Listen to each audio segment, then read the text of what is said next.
మెడ్ plus లో అదే medicine అదే క్వాలిటీ, మార్కెటింగ్ డిస్ట్రిబ్యూషన్ ఇంకోటి అంటూ వీళ్ళకి అదనపు ఛార్జీలు ఉండవు. అందువల్లే 50 to 80% డిస్కౌంట్ లో మనకు అందిస్తున్నారు.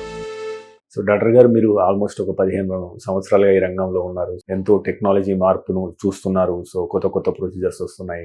మీ అభిప్రాయంలో వచ్చే 10 ఏళ్లలో, అంటే బికాస్ ఆఫ్ ఏఐ కావచ్చు, రోబోటిక్స్ కావచ్చు, కంటి వైద్యంలో ఎలాంటి మార్పులు వచ్చే అవకాశం ఉంది? అది తద్వారా రోగి జీవితాన్ని ఏ రకంగా మార్చే అవకాశం? ఈ 10 ఏళ్లుగా చూసుకుంటే అండి, 10-15 years లోనే చాలా టెక్నాలజీ ఎవాల్వ్ అయిందండి.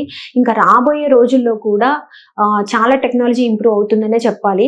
సో అన్ని సర్జరీస్ లో వచ్చినట్టు మా దగ్గర కూడా ఇన్స్ట్రుమెంట్స్ లో అయితే ఏంటి, ఇంట్రాక్యులర్ లెన్సెస్ తో అయితే ఏంటి, రెటినా లేజర్స్ కానీ, తర్వాత గ్లాకోమా సర్జరీస్ లో కానీ, సో అన్నిట్లో కూడా చాలా టెక్నాలజీ ఇంప్రూవ్ అవుతుంది. అండ్ ఎస్పెషల్లీ రెటినా సర్జరీస్ కూడా. సో పాత రోజుల్లో like I think 10-15 years back మనకి ఇంట్రావిట్రల్ ఇంజెక్షన్స్ వచ్చి ఉంటాయి.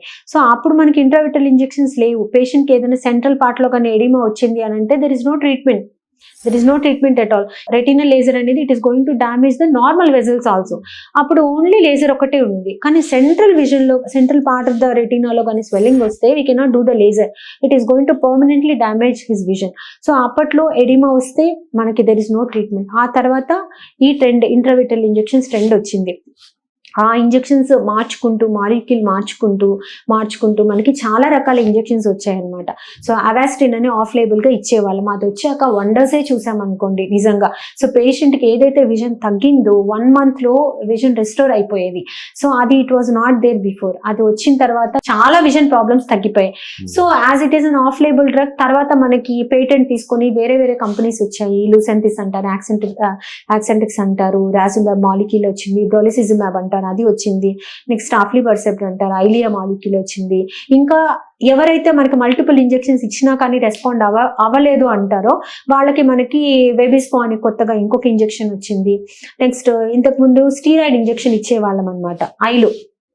దానితోటి కాంప్లికేషన్స్ వచ్చాయి. సో ఇంట్రాక్యులర్ ప్రెషర్ పెరగడం, క్యాట్రాక్ట్స్ రావడము, ఏదైతే కాంప్లికేషన్స్ వస్తూ ఉన్నాయో దాన్ని రెక్టిఫై చేసుకుంటూ టెక్నాలజీ అనేది వస్తుంది.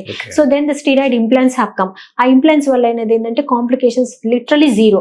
So there is no cataract, no increase in IOP, and drug స్లోగా రిలీజ్ అవుతుంది కాబట్టి వెరీ గుడ్ ఎఫెక్టివ్. సో రానున్న రోజుల్లో టెక్నాలజీ అనేది చాలా డెవలప్ అవుతుంది. సో ఈ బ్లైండ్నెస్ అనేది, ప్రివెంటబుల్ బ్లైండ్నెస్ అనేది చాలా వరకు అవేర్నెస్ పెంచడం ద్వారా, ఉన్న టెక్నాలజీని వాడడం ద్వారా, so we can save many ice.